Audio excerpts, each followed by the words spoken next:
Saya ucapkan selamat pagi, selamat kita beribadah kembali pada pagi hari ini. Kita bersyukur karena Tuhan masih memberikan kita kesehatan, kekuatan sehingga kita dapat menikmati hadirat Tuhan pagi hari ini. Kita siapkan hati kita berdoa. Bapa, kami bersyukur pagi hari ini Tuhan karena kasih-Mu dan rahmat-Mu kami ada sebagaimana kami ada. Tuhan membangunkan kami dengan tubuh yang sehat, dengan hari yang baru. Kami bersyukur Tuhan kami boleh kembali masuk dalam rumah-Mu. Kami rindu untuk menikmati hadirat-Mu, kami rindu menyembah-Mu ya Tuhan. Terima kasih Bapa buat waktu yang sudah Kau berikan bagi kami. Kami berdoa juga untuk umat-Mu yang lain Tuhan yang belum nampak hadir. Kiranya Tuhan Kau membawa umat-Mu pada pagi hari ini Tuhan, hamba-hamba-Mu untuk bisa boleh hadir beribadah di tempat ini. Terima kasih Bapa, kami mengucap syukur. Kami menyerahkan sepanjang ibadah kami. Biar Engkau yang mengambil pimpinan Tuhan dalam ibadah kami. Dari awal sampai akhirnya Engkau yang berajar. Kami rindu Tuhan dengan membawa segala berkat-berkat-Mu, kasih-Mu, kuasa-Mu, Tuhan, firman-Mu yang luar biasa. Kami ingin menikmatinya dan kami ingin masukkan dalam setiap kehidupan kami ya Tuhan. Terima kasih Bapa, terima kasih, kami ucap syukur. Kami akan mulaikan ibadah kami pada pagi hari ini di dalam nama Tuhan Yesus. Haleluya. Hari ini kita siapkan hati kita untuk memuji dan menyembah Tuhan kita. Haleluya. Hanya dekat Allahku, rasa tenang hatiku, Kau sertai jalanku, sepanjang hidupku. Hanya dekat Padamu ada kekuatan baru. Hanya dekat Padamu ada kekuatan baru. Kaulah perlindunganku, keselamatanku. Aku ingin selalu bersekutu dengan Tuhan. Ku ingin selalu bersekutu denganmu, menikmati hadirat-Mu. Biarlah Roh-Mu tinggal dalam hidupku. Sungguh indah bersama-Mu selamanya. Hanya dengan Allah saja kita akan tenang. Dekat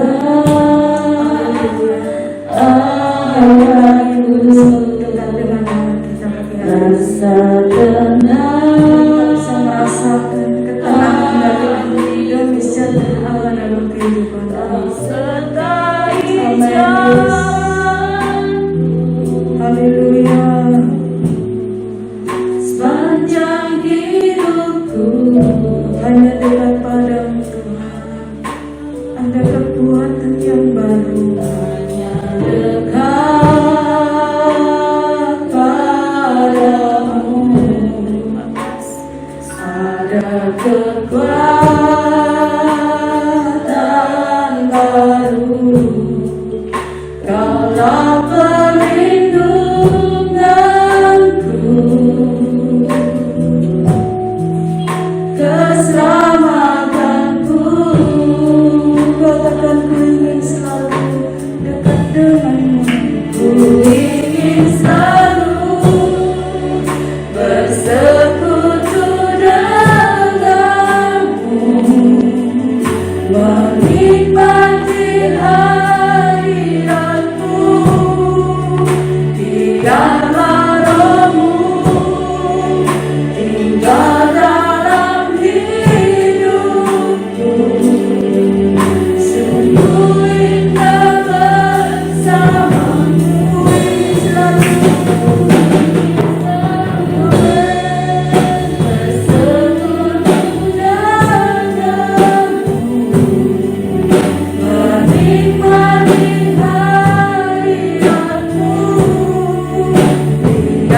kami merasakan ketenangan, kami merasakan kekuatan, kami merasakan kedamaian Tuhan jika berada di dalam Engkau. Terima kasih ya Tuhan, kami bersyukur karena kami mempunyai Engkau, Allah yang baik, Allah yang mengasihi kami, Allah yang memperhatikan kami, anak-anak-Mu, umat-umat-Mu ya Tuhan. Haleluya, haleluya, haleluya Yesus. Amin. Bapakku yang baik, Kau sangat kucinta, Kau sangat kucinta, lebih dari segala itu, lebih dari segalanya. Kasih-Mu bagi kami, Kasih-Mu bagiku. Kau Bapa yang baik, Kau Bapa yang baik, Engkau yang ku perlu, Engkau yang ku perlu, lebih dari segalanya, lebih dari segalanya. Kasih-Mu bagiku tak pernah berakhir, tak pernah berakhir. Kasih setiamu selalu nyata dalam hidupku, tak pernah berhenti berharap padamu, Yesusku. Kau segalanya, tak pernah berakhir. Kasih setiamu selalu nyata dalam hidupku, tak pernah berhenti berharap padamu, Yesusku. Kau segalanya. Dia adalah Bapa yang baik, yang sangat mengasihi kita. Bapakku yang baik, Tuhan Yesus, Kau sangat kucinta, Kau sangat kucinta, lebih dari segalanya di dalam hidupku. Bapakku yang baik, Engkau yang ku perlu, lebih dari segalanya. Kasih-Mu berakhir,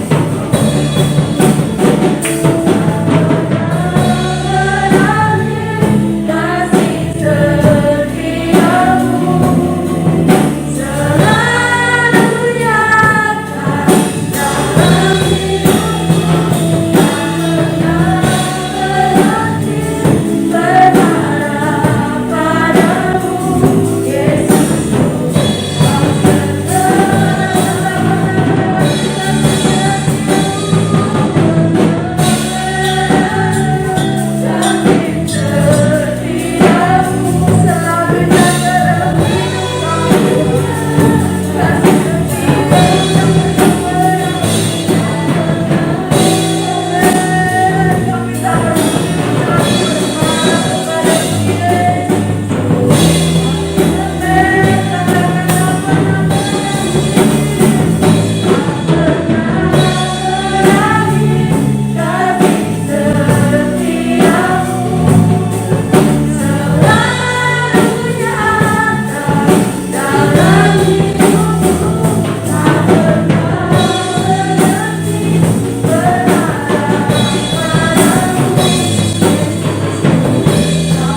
baik, yang sangat mengasihi kami, dan kasih setia-Mu tak pernah berakhir bagi kami Tuhan. Terima kasih Bapa, terima kasih. Haleluya, Engkau segalanya bagi kami. Kami siapkan hati kami untuk Engkau berbicara lebih lagi ya Tuhan. Kami mau hati kami Engkau isi dengan seluruh kebenaran Tuhan. Haleluya. Terima kasih Yesus. Glory.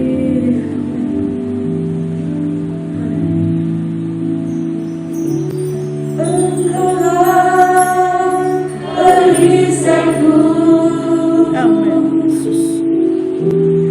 Saat badai hidup menerpaku, firman-Mu di dalamku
pagi hari ini Bapa kami ada. Kami tahu kami bukan orang lemah Tuhan. Kami tahu Bapa, kami mampu bertahan hingga sampai hari ini karena Engkau yang menopang kehidupan kami Tuhan. Kami percaya bahwa iman yang menyertai kehidupan kami. Dan kami percaya Tuhan sama dengan Engkau dan kehidupan kami. Kami akan tetap bertahan di dalam setiap tekanan. Karena kami percaya Engkau berdukaran dan berisai yang dimana. Terima kasih Bapa untuk pagi hari ini Tuhan. Terima kasih untuk kesempatan untuk nafas hidup, untuk kesehatan, untuk pemeliharaan Tuhan yang nyata dalam kehidupan kami. Kami mempercayai Tuhan, bukan hanya anugerah-Mu yang menjadi kekuatan dalam kehidupan kami, namun firman-Mu, kebenaran-Mu Tuhan, janji-Mu Tuhan, yang akan menjadi kekuatan, yang akan menjadi jangka untuk kami tetap bertahan. Karena kami percaya setiap anak-anak akan menerima pengenapan di setiap janji-Mu Tuhan. Amin. Terima kasih Bapa, terima kasih Yesus. Anugerah-Mu turun atas kami semua pagi hari ini Bapa. Hikmat pengertian daripada Roh Kudus sendiri yang membantu kami Tuhan. Dengan kuasa Roh Kudus-Mu yang memberikan pengertian untuk setiap kami semua Bapa. Hamba terbatas, kemampuan terbatas Tuhan. Ini yang percaya kemampuan Roh Kudus adalah yang kita terbatas. Amin. Terima kasih Bapak, terima kasih Yesus. Dalam nama Yesus kita mengucap syukur. Amin. Puji syukur kita bertemu kembali.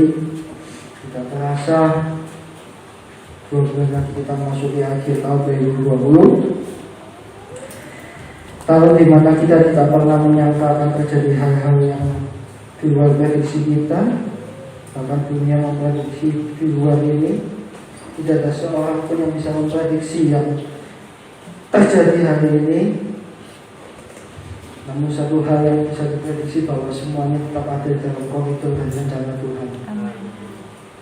Tidak ada satu hal pun yang terjadi di dalam dunia ini maupun di dalam kehidupan kita yang lepas daripada pengamatan Tuhan. Apapun yang terjadi, apapun yang kita alami, apapun yang harus dijalani, percaya satu hal bahwa Tuhan melihat semuanya. Yang selanjutnya Tuhan menantikan respon kita dan percaya bahwa Dia juga tidak akan pernah meninggalkan kita. Dia akan memberikan pertolongan tepat pada waktunya. Amin. Pagi hari ini kita akan baca mengenai Daniel. Di dalam Daniel 4 berbicara tentang Nebukadnezar. Kita akan lebih berbicara tidak kepada Danielnya, tetapi kepada Raja Nebukadnezarnya. Saya akan bacakan Daniel 4 dari ayat yang pertama hingga sampai ayat yang ke-37. Saya akan potong-potong secara cepat supaya tidak terlalu panjang. Dari Raja Nebukadnezar kepada orang-orang dari segala bangsa dan bahasa yang diam di seluruh bumi, bertambah-tambahlah kiranya kesejahteraanmu. Aku berkenan memaklumkan tanda-tanda dan mujizat-mujizat yang telah dilakukan Allah yang maha tinggi kepadaku. Betapa besarnya tanda-tandanya dan betapa hebatnya mujizat-mujizatnya. Kerajaannya adalah kerajaan yang kekal dan pemerintahannya turun-temurun. Dan yang mempanggilkan aku Nebukadnezar diam dalam rumahku dengan tenang dan hidup dengan senang dalam istanaku. Lalu aku mendapatkan mimpi yang mengejutkan aku dan hayalanku di tempat tidurku serta penglihatan-penglihatan yang kulihat menggelisahkan aku. Kalau kita baca di ayat yang ke-6 hingga sampai ayat yang ke-18, Nebukadnezar menjelaskan mengenai mimpi yang dia dapatkan. Dia bermimpi ada sebuah pohon yang besar yang tumbuh di tengah-tengah bumi, tinggi sekali, megah, menjadi tempat bernaung untuk hewan-hewan, menjadi tempat bersarang burung-burung. Namun di tengah penglihatan itu ada seorang penjaga kudus yang turun dari langit dan mengatakan bahwa tebanglah pohon itu, potong dahan-dahannya dan gugurkan semuanya, tapi tinggalkanlah unggul dari pohon itu. Lalu raja ini menjadi gelisah, dia memanggil semua orang-orang yang menurut dia bisa mengartikan mimpinya dari seluruh kerajaannya. Namun tidak ada seorang pun yang bisa mengartikan mimpi tersebut kecuali Daniel, atau yang disebut Belsyazar. Di sana raja menceritakan mimpinya, Daniel mendapatkan hikmat arti dari mimpi tersebut. Bahkan pada saat Daniel ingin menceritakan mimpi tersebut, Daniel sempat mengalami kegelisahan dan mengatakan, kiranya kalau boleh itu terjadi, biar itu tidak terjadi atas kehidupan raja. Namun berakhir bahwa Daniel harus menceritakannya sebenarnya, bahwa itu yang akan terjadi dalam kehidupan Raja Nebukadnezar, bahwa dia akan ditinggalkan, dia akan terusir dari kerajaannya, dia harus dibuang, dia harus diasingkan hingga suatu ketetapan satu masa tertentu. Tuhan akan mengabaikan semuanya itu dalam kehidupan Raja Nebukadnezar. Selesai Daniel mengartikan itu semua, Daniel pun memberikan satu wejangan kepada raja. Dikatakan seperti ini di ayat yang ke-27, jadi ya raja, biarkan nasihatku berkenan pada hati tuanku, lepaskanlah diri tuanku daripada dosa dengan melakukan keadilan dan daripada kesalahan, dengan menunjukkan belas kasihan terhadap orang yang tertindas. Dengan demikian kebahagiaan tuanku akan dilanjutkan. Daniel pun sudah memberi saran dari setiap penglihatan dan mimpi tersebut. Namun yang terjadi, apa yang difirmankan Tuhan tetap harus terjadi. Di ayat yang ke-29, Nebukadnezar tetap meninggikan dirinya, dan setiap apa yang dinubuatkan oleh Tuhan, setiap mimpi yang diterima oleh Nebukadnezar itu harus terjadi dalam kehidupan Nebukadnezar. Dia harus dibuang dan diasingkan. Daniel keempat, pasal yang keempat ini saya boleh memberikan satu atau judul mengenai didikan Tuhan. Di ayat yang keempat tadi dikatakan bahwa raja hidup nyaman, raja hidup tenang, hidup senang di dalam istananya. Sebuah zona nyaman, sebuah zona yang mengenakan pada saat kita sudah mencapai segala sesuatu yang kita impikan, pada saat sebuah sesuatu yang kita mau kita peroleh, kita mulai tinggal di dalam kenyamanan, kita mulai tinggal di dalam zona yang kita anggap bahwa itu istana kita. Pada saat kita mungkin disuruh keluar dari zona nyaman, kita mulai terusik. Pada saat ada sesuatu yang dari luar yang mengganggu kita, itu menyebabkan sebagai satu ancaman. Zona nyaman ada sesuatu zona yang sudah kita lakukan berulang kali, terbiasa kita lakukan, sesuatu yang enak yang kita lakukan. Tetapi pada saat Tuhan inginkan kita keluar, kita mulai merasa tidak nyaman. Ada satu gangguan, ada satu ancaman. Kita merasa ada satu intimidasi yang tidak mengenakan, bahwa ada sesuatu yang tidak sesuai dengan rutinitas yang kita lakukan. Dan atas kenyamanannya tersebut, Nebukadnezar menerima teguran. Di ayat yang 5 dikatakan bahwa Nebukadnezar mendapatkan mimpi, Nebukadnezar mendapatkan satu penglihatan, satu teguran atas keadaan dia sebelum dia terlalu meninggikan diri. Ada teguran. Namun yang terjadi, kita lihat bahwa dari segala sesuatu yang disampaikan oleh Daniel, dari segala sesuatu yang penjelasan mengenai mimpi tersebut, teguran-tegurannya harusnya itu bisa dihindari dari kehidupan Raja Nebukadnezar. Namun itu diabaikan, itu tetap harus terjadi. Bahkan di ayat yang ke-30 dikatakan seperti ini. Raja Nebukadnezar sendiri mengatakan seperti ini. Ini dia sudah dapat ukuran, ia sudah mendapatkan wajangan dari Daniel, salah seorang yang cukup terpandang, bisa dibilang sebagai tangan kanannya.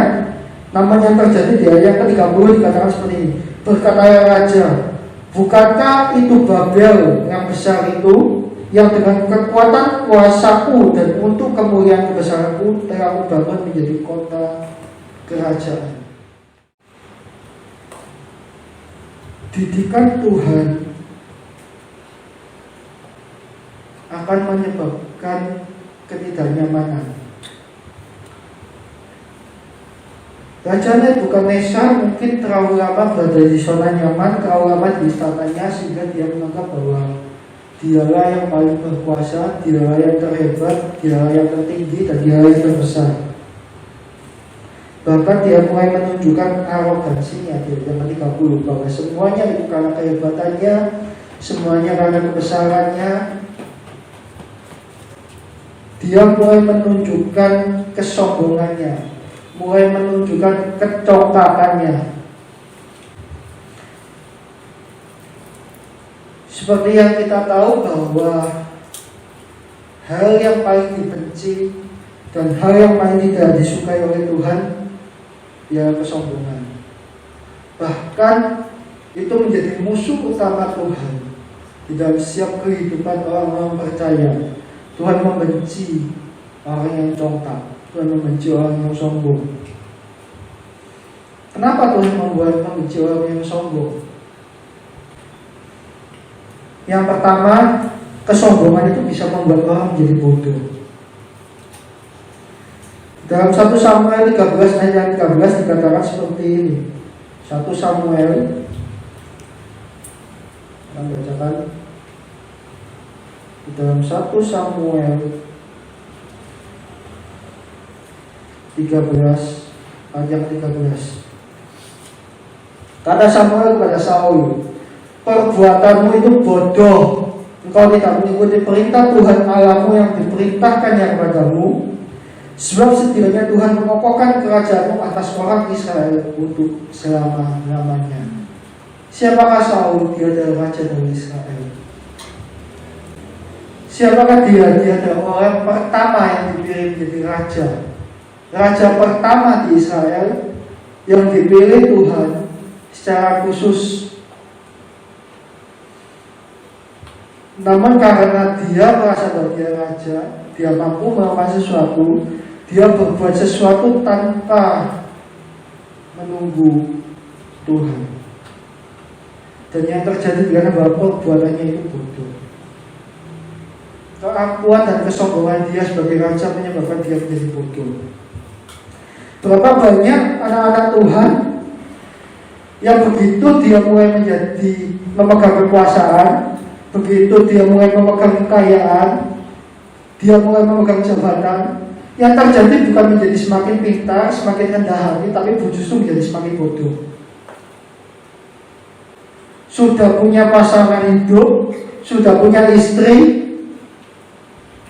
punya kekayaan, punya uang, punya simpanan. Pintar? Enggak, saya bilang itu bodoh. Dia sudah punya istri, sudah punya anak, dia masih cari wanita lain. Itu sesuatu yang bodoh. Amsal 12 ayat 15 mengatakan orang bodoh menganggap bahwa cara-caranya itu benar. Orang bodoh seringkali berpikir bahwa setiap yang dia lakukan itu benar. Karena dia merasa bahwa segala sesuatu yang dia lakukan itu benar menurut pandangannya. Dia menjadi orang yang dongkak, dia merasa sombong, dia merasa bahwa segala sesuatu yang dia lakukan benar, padahal segala sesuatu yang dia lakukan adalah sesuatu kebodohan. Yang kedua, kesombongan dan kecongkakan itu bisa membuat kita jauh dari Tuhan. Ayat 35 ayat yang ke-12,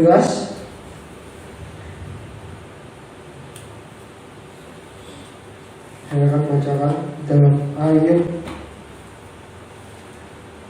yang ke-35. ayat yang ke-12. Ketika orang menjerit tetapi ia tidak menjawab, oleh karena kecongkakan orang-orang jahat. Kalau dasar dari yang pertama, orang yang sombong itu merupakan hatinya adalah hati yang jahat. Oleh karena itu kenapa Tuhan jauh daripada orang-orang yang congkak dan orang yang sombong? Karena keinginan hati orang yang congkak, keinginan hati orang yang sombong, dasarnya adalah yang jahat. Kenapa saya bilang yang ketiga? Karena orang yang congkak dan orang yang sombong, kecenderungan hatinya adalah menambah kejahatan. Orang yang congkak, orang yang merasa berkuasa, dia akan melakukan tindakan yang semena-mena. Dia akan melakukan segala sesuatu yang penting itu bisa menyenangkan hatinya. Dia akan berpikir apakah orang lain tersinggung, orang lain merasa tersakiti, orang lain tertindas atau tidak. Yang penting aku. Mazmur 10 ayat yang kedua dikatakan seperti ini. Karena congkak orang fasik giat memburu orang yang tertindas. Mazmur 10 ayat yang kedua bagian A. Karena kecongkakan orang fasik itu giat memburu orang yang tertindas. Karena kesombongan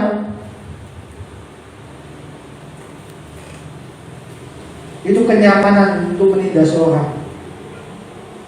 Karena orang yang memiliki tinggi hati, karena orang yang merasa dirinya paling benar, itu paling suka menindas orang. Karena dia merasa bahwa dia tidak pernah salah. Dikatakan tadi bahwa dia menganggap bahwa setiap jalan-jalannya itu benar.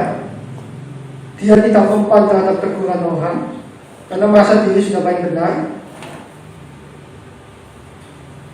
Sudah ditegur pun diabaikan, ditegur pun mungkin dianggap angin lalu.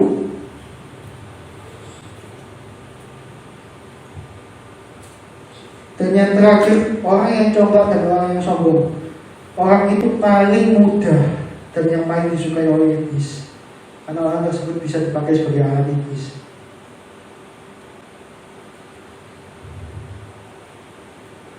Yakobus 4 ayat yang ke-6 dikatakan seperti ini.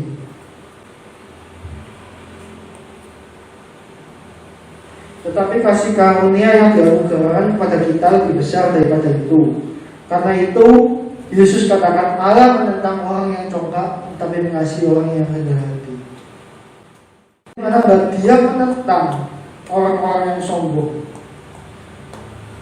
Dia menentang orang-orang yang tinggi hati. Dia menentang orang-orang yang menganggap dirinya paling hebat, lebih berkuasa daripada orang lain. Apa sih yang bisa menyebabkan orang sombong? Banyak. Iri hati bisa membuat orang menjadi sombong. Kedudukan bisa membuat orang menjadi sombong. Jabatan bisa membuat orang menjadi sombong. Kekayaan, harta bisa membuat orang menjadi sombong.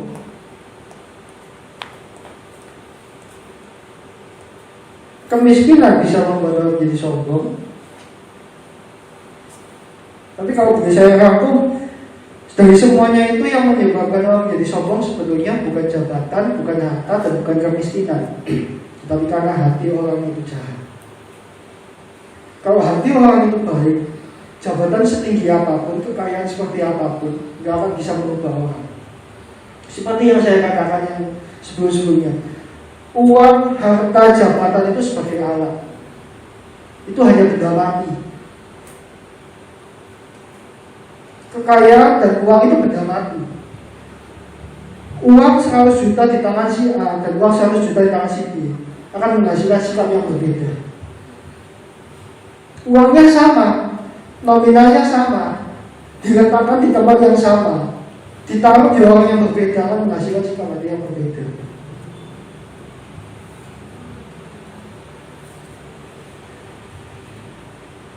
Sekarang kehidupan kita hari ini bukan lagi ditentukan dari apa yang kita peroleh atau apa yang kita pegang, tapi apa sikap hati kita. Karena itu firman Tuhan mengatakan bahwa dari hatilah terpancar semua kehidupan. Respon hati kita terhadap setiap didikan Tuhan, terhadap setiap teguran Tuhan, akan menentukan respon Tuhan terhadap kehidupan kita. Selama respon hati kita terhadap didikan dan teguran Tuhan masih belum benar, masih belum sesuai dengan yang Tuhan mau, ya siap-siaplah, kita harus tetap masuk ke dalam dapur pemrosesan.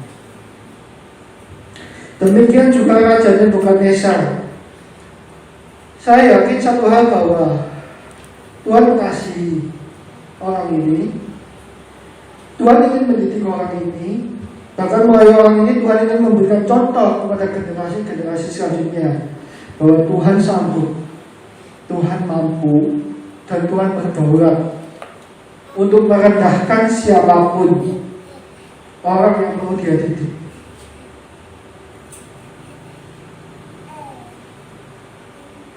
Tetapi perlu kita tahu bahwa Tuhan di dalam didikan Tuhan, di dalam proses Tuhan, Tuhan tetap punya masa dan waktu.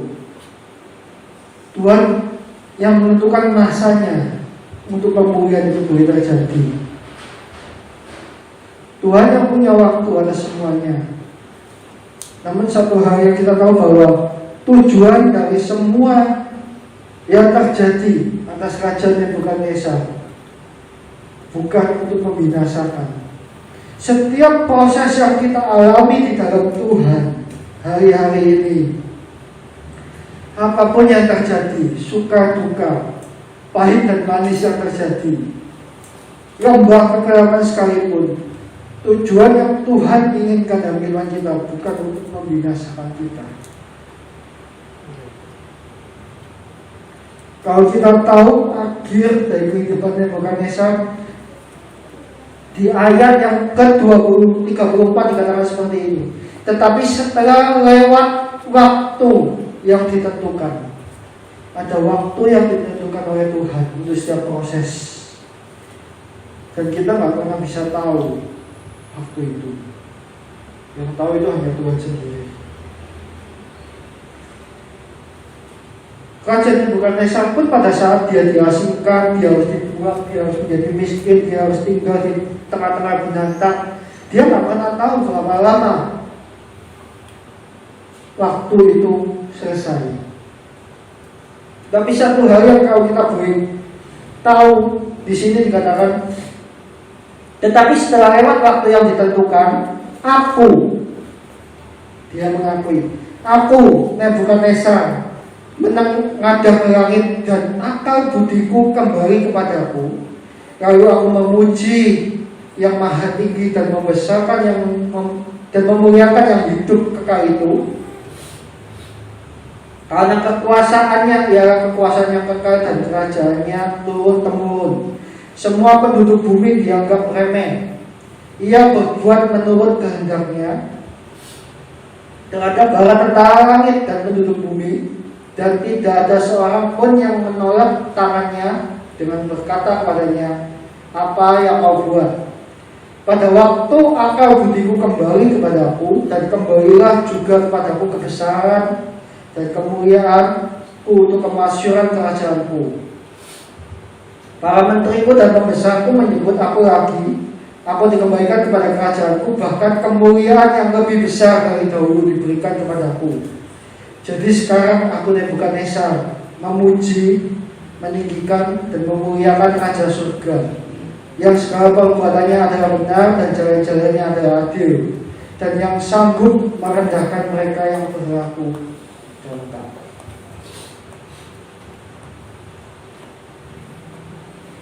Raja ini bukan bagian daripada bangsa Israel. Dia tidak mengenal hukum Taurat, tapi dia tahu hukum Taurat dari Daniel. Dia tahu Allah yang dia sembah, Allah yang Daniel sembah dia tahu. Dikatakan pada saat akal budi, dan saat saya cari dari kamus bahasa Indonesia akal budi, terjemahnya adalah akal sehat. Berapa banyak kehidupan manusia akhir-akhir ini mulai kehilangan akal sehat. Punya simpanan dianggap segala sesuatu yang normal, punya mencuri atau korupsi dianggap sesuatu yang wajar, menipu orang dianggap segala sesuatu hal yang biasa, menipu atau menjarakan orang dianggap segala sesuatu yang biasa. Karena dunia ini dikatakan bahwa sedang menuju pada kehancuran. Jadi segala sesuatu yang jahat, segala sesuatu yang mungkin kita anggap aneh, bagi dunia itu sudah dimasuki sesuatu yang kerja, buka usaha. Kalau di depan itu sudah mulai rame, kita sudah mulai berpikir jangan-jangan depan itu sudah mulai pakai barisan. Bagaimana caranya? Ya sama kalau kita cari barisan juga. Suatu hal yang normal. Bagi anak-anak Tuhan, kalau usahanya mulai sepi, terutama di pandemi seperti ini, ya gimana caranya cari ya yang bisa membantu perewangan. Saya yakin bagi dunia itu sesuatu yang biasa. Yakin. Gak usah bilang anak Tuhan, hamba-hamba Tuhan itu banyak. Ada yang berstatus hamba Tuhan ke Gunung Kawi juga masih jalan terus, itu biasa. Namun yang menjadi pertanyaan sekarang, apakah itu sehat menurut firman Tuhan? Kalau kita masih tetap memiliki akal sehat sesuai kebenaran firman Tuhan, kita pasti bisa membedakan mana yang sekiranya itu sesuai dengan kebenaran, ataukah mana yang sekiranya itu kita benar-benarkan. Perbedaan antara sesuatu yang kita anggap benar dengan yang benar menurut firman Tuhan itu tipis. Yang bisa membedakan hanya hati kita, hati Tuhan kita. Kalau segala sesuatu sudah mulai kita anggap benar, berarti kebenaran firman Tuhan sudah mulai hilang dari dalam kita. Maka pada saat Nebukadnezar sendiri mengatakan, pada saat akal budiku mulai kembali kepadaku, aku mengandalkan kepalaku ke langit dan aku mulai memuji dan meninggikan Allah yang Maha Tinggi. Pada saat itu juga Raja Nebukadnezar mengakui kebesaran Tuhan. Pada saat itu juga Raja ini mengakui bahwa dia Allah yang sanggup untuk merendahkan dan meninggikan. Pada saat itu juga pertolongan Tuhan datang. Pada saat itu juga masa didikan Tuhan selesai. Pada saat itu juga dia dianggap lulus oleh Tuhan.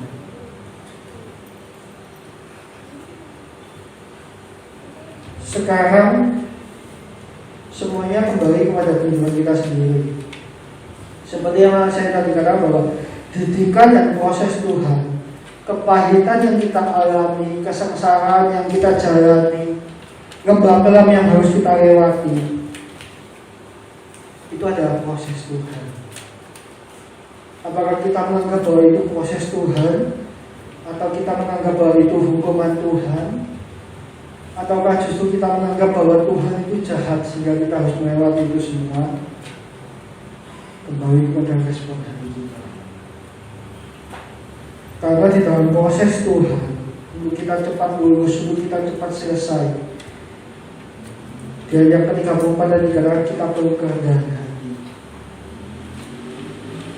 Kita perlu memiliki kerendahan hati untuk percaya bahwa segala sesuatu yang terjadi itu atas seizin Tuhan, atas kehendak Tuhan, untuk kita bisa introspeksi diri, Untuk kita perlu menyelidiki hati kita kembali,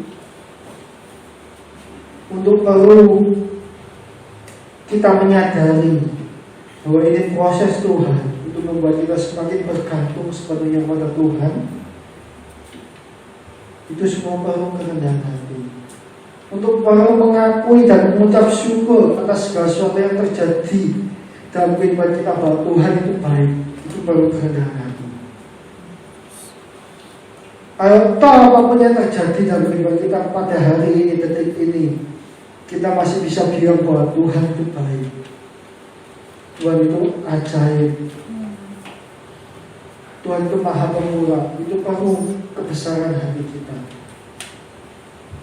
Yang kedua, perlunya kesadaran untuk berubah dan menjauhi dosa. Dan yang kedua dikatakan bahwa tadi bahwa Raja Nebukadnezar memuji, meninggikan dan memuliakan Raja Surga, segala perbuatannya benar dan jalan-jalannya adil, dan yang sanggup merendahkan mereka yang berlaku congkak. Berarti Raja Nebukadnezar sadar akan kesalahannya, bahwa dia Tuhan yang sanggup untuk merendahkan. Bahkan raja yang sangat berkuasa sekalipun, yang pemerintahnya hampir meliputi seluruh bumi, Tuhan sanggup merendahkan orang yang paling tinggi sekalipun. Bahkan Raja Nebukadnezar sadar. Kenapa saya bilang sadar? Karena kalau raja ini masih belum sadar, saya yakin proses Tuhan masih berlanjut. Saya yakin dia gak akan menerima kemuliaan yang lebih besar daripada yang baru dia pernah terima. Saat saya baca seperti kisah Raja Nebukadnezar, kisah ini mengingatkan kita kepada Ayub. Ayub sadar akan proses Tuhan. Ayub diberikan 2 kali lipat. Saat kita sadar, kita perlu kerendahan hati. Saat kita sadar bahwa keadaan kita harus berubah sesuai dengan kebenaran firman Tuhan. Saat kita sadar bahwa kita harus menjauhi segala sesuatu yang berdosa. Saat kita sadar kita harus menjauhi segala sesuatu yang tidak menyenangkan hati Tuhan. Dan saat Tuhan menyatakan bahwa kita sudah lulus, Tuhan akan mengembalikan. Bahkan dikatakan dalam firman Tuhan akan mengembalikan tahun-tahun kita yang hilang. Apa yang mungkin hilang, apa yang mungkin tidak bisa kita nikmati, Tuhan sanggup itu mengembalikannya. Dan saat Tuhan mengembalikan, Tuhan tidak butuh waktu lama. Yang Tuhan butuhkan waktu lama adalah untuk memproses hati kita sesuai dengan apa yang Tuhan mau. Mendidik karakter kita, mendidik kehidupan kita, mendidik hati kita, mendidik pola pikir kita menjadi sesuai dengan pola pikir Tuhan. Jadi kalau kita boleh belajar dari Raja Nebukadnezar bahwa apapun yang Tuhan inginkan dalam kehidupan kita itu pasti terjadi. Kita bisa lari, kita bisa menghindari, kita bisa berputar arah dari caranya Tuhan. Tapi kalau Tuhan mau itu rencana Tuhan jadi dalam kehidupan kita, Tuhan pasti paksakan itu jadi dalam kehidupan kita. Raja Nebukadnezar bukan raja yang tidak menerima peringatan dari Daniel. Dia sudah terima peringatan, namun toh dia tetap harus menjalani proses itu sampai dia benar-benar mengenal Allah yang Maha Tinggi. Sebelum akal budi kita benar-benar kembali, akal sehat kita belum benar-benar, pola pikir kita benar-benar memiliki akal sehat sesuai dengan kebenaran firman Tuhan, proses itu akan tetap harus kita jalani. Kita berjalan dalam proses, dan setiap daripada kita prosesnya berbeda-beda.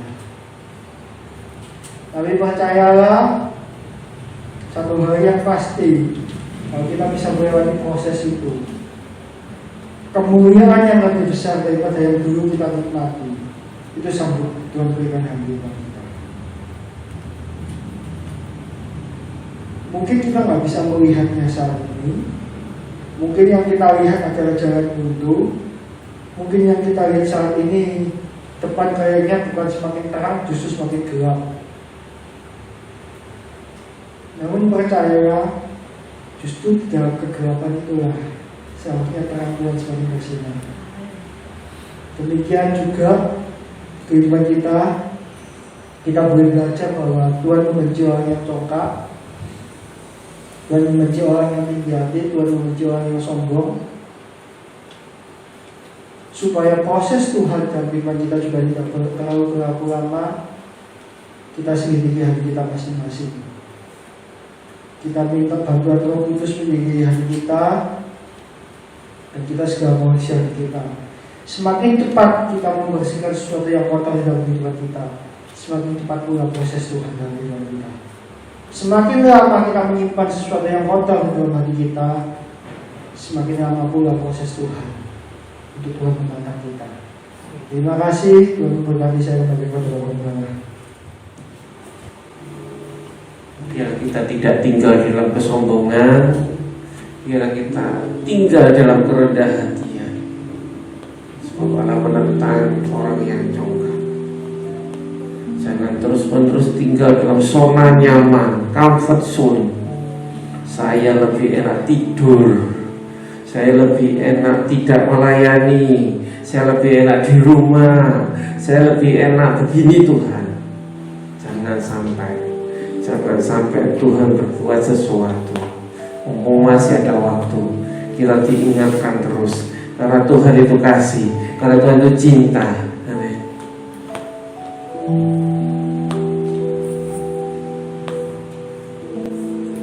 Haleluya, Yesus.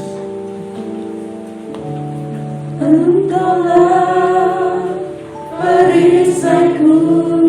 Yesus. Amin. Saat badai hidup menerpaku, Ya Yesus. firman-Mu di dalamku, Thank you Lord Jesus. senangkan jiwaku, Haleluya. bukan berdiri Yes. di tengah badai. Dengan pada yang Kau berikan, sampai kapanpun bukan bertahan, karena Yesus selalu menopang hidupku. Pujikan pujian dengan segala kesungguhan hati. Engkaulah perisaiku. Amin. Saat ada hidup menerpaku, firman-Mu Firman-Mu yang selalu menguatkan kami Tuhan. Meskipun kami seringkali keluar dari relmu, tapi firman-Mu mengingatkan kami dan kami kembali dikuatkan, kami diingatkan, kami ditegur karena Engkau mengasihi kami. Sehingga pada saat kami menghadapi badai kehidupan Tuhan, kami kuat di dalam Engkau. Karena firman-Mu, Tuhan yang terus dan terus menguatkan. Haleluya.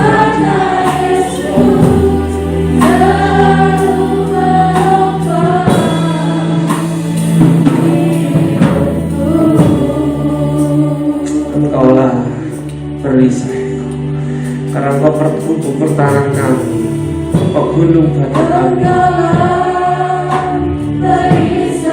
Ya Tuhan, inilah pengakuan kami Tuhan. saat badai hidup menerpaku,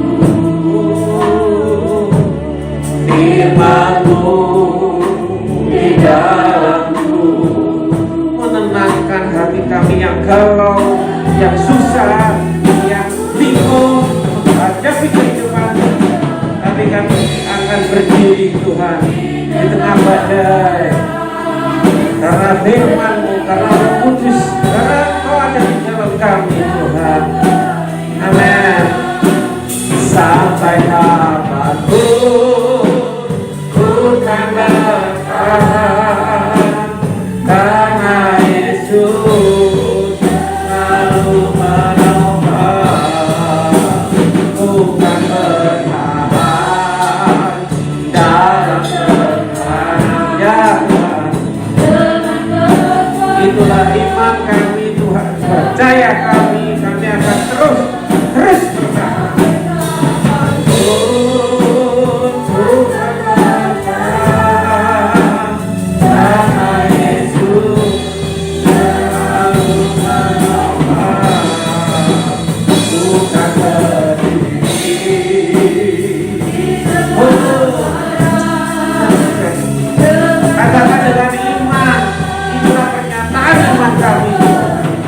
Apapun yang terjadi, Tuhan beserta dengan kami. Karena Yesus bukan bertahan dalam tekanan. Amin. Dengan kekuatan yang Kau berikan sampai kapanpun.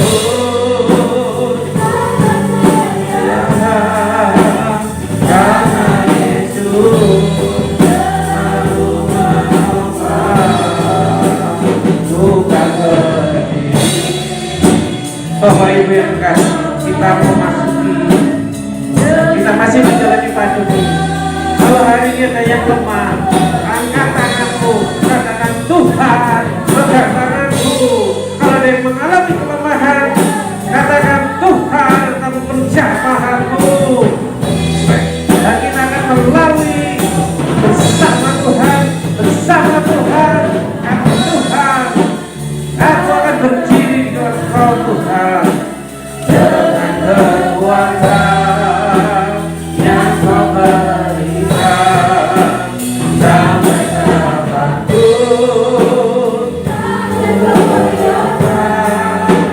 Karena Yesus selalu menolong. Karena Yesus selalu menolong. Katakan karena Yesus selalu menolong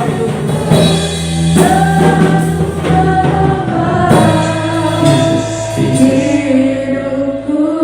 Ya Tuhan, terima kasih Bapak. Kami akan melangkah, kami akan berjalan terus dan terus menuju goal.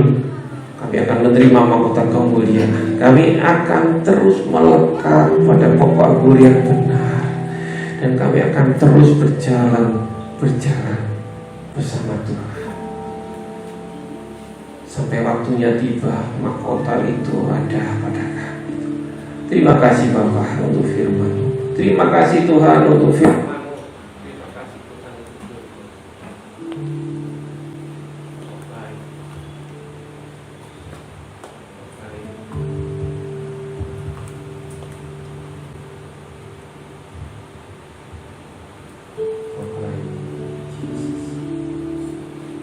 terpujilah nama-Mu, terpujilah nama-Mu.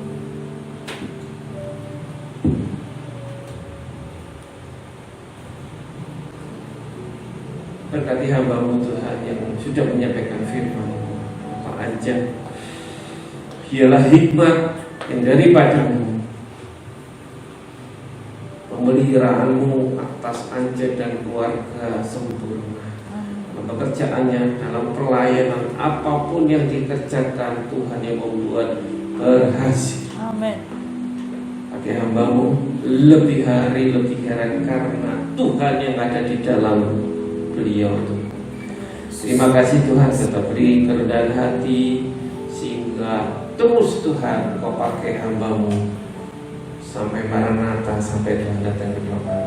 Dan kami Tuhan, setiap pengurus, setiap tim PAW, setiap jemaat, kami akan sanggup berdiri karena ada Tuhan di dalam kami. dan firman-Mu yang selalu hidup. Terima kasih untuk anugerah yang Kau berikan kepada kami Tuhan. Terima kasih dan terima kasih Tuhan. Engkau baik, teramat baik dan sangat-sangat baik untuk kehidupan kami. Kalau kami ada sebagaimana kami ada, kami boleh menikmati Tuhan apapun keberadaan kami saat ini. Engkau mengasihi kami, Engkau begitu baik, Engkau sudah mengingatkan kami Tuhan, untuk kami tidak congkak, untuk kami tidak sombong di dalam keberadaan kami, yang kaya dan yang miskin, dengan apapun pangkat jabatan keberadaan kami, semua Tuhan hanya untuk Tuhan. Dan kalau Tuhan memberikan untuk kami bagian kami, biarlah kami menikmati dengan rasa syukur dan kerendahan hati di hadapan Tuhan. Terima kasih Bapa, terpujilah nama-Mu, terpujilah nama-Mu. Saat ini Tuhan kami berdoa untuk pendeta Gutman Sianturi, Gembala GKB Tuhan di Sumatera, yang terkena COVID Tuhan. Kau sendiri yang menjamah Tuhan, tolong nyatakan kuasa-Mu, nyatakan mujizat-Mu.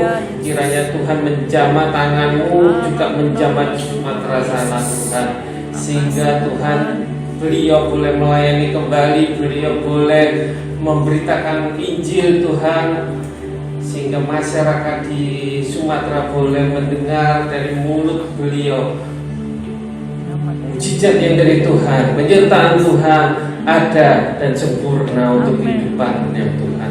Terima kasih Bapak, terima kasih. Kami berdoa Tuhan, dan kami mengarahkan tangan kami untuk Ibu Erna Tuhan. Kami memberkati Tuhan, dia yang hari ini Tuhan kurang enak badan Tuhan, Kau yang menjamah pencerahan, Kau yang menjamah badannya, yang apapun Tuhan, Kau sendiri yang menjamah. Kami berseru, kami satukan hati. Dalam nama Yesus, kami hancurkan, kami usir segala sakit penyakit dari tubuh Ibu Erna. Dalam nama Yesus, sembuh dan sembuhlah. Terimalah kesembuhan dalam nama Yesus. Darah anak domba, biru darah Yesus yang menyembuhkan, beri kekuatan, memberikan kekuatan yang baru Tuhan. Terima kasih Bapa, terima kasih, terpujilah nama-Mu dipermuliakan dalam kehidupan Ibu Erna sama Bapak Agus untuk melayani Tuhan. Terima kasih Bapa, Kau yang memberkati jemaat Tuhan, baik anak-anak sekolah minggu, pemuda, remaja, dewasa maupun yang lanjut usia. Tuhan, Kau yang memberkati tiap rumah tangga, tiap pribadi, supaya mereka lebih dekat kepada-Mu, dan berkat-Mu melimpah atas mereka. Orang-orang Lewi yang bertugas hari ini, yang melayani Kau, jeripaya mereka tidak sia-sia, karena ada upah daripada Tuhan. Terima kasih Bapak, terpujilah nama-Mu, Kau baik Tuhan. Kami memberkati Indonesia, kami memberkati Surabaya semakin hijau dan semakin bersih, dan COVID diangkat dari bumi Indonesia, dari dunia yang di Surabaya, sehingga kami Tuhan, kalau boleh kami boleh merasakan damai Natal, kami merayakan Natal itu. Terima kasih Bapak, terima kasih, terpujilah nama-Mu. Ke depan kami menyerahkan rencana baik pembagian sembako dan sebagainya. Terima kasih untuk berkat yang akan kami terima dengan iman dan sukacita. Berdoa untuk kedua gereja ini Tuhan sendirian beracara Kau yang memberkati. Terima kasih Tuhan, segala puji hormat hanya bagi-Mu Tuhan. Jauhkan kami, jauhkan jemaat dari segala pencobaan. Tuhan yang memberikan berkat yang berkelimpahan untuk kami. Terima kasih. Kiranya Bapa di surga, berkat dari Bapa di surga, kasih sayang dari Bapa di surga, di dalam Anaknya tunggal Tuhan Yesus Kristus, serta persekutuan Roh Kudus, kiranya memberkati, menyertai, melindungi mulai saat ini, pagi ini sampai Maranatha Tuhan Yesus datang kembali. Untuk orang percaya dan sekali lagi kita menerima berkat Tuhan dalam nama Yesus. Yang percaya katakan amin.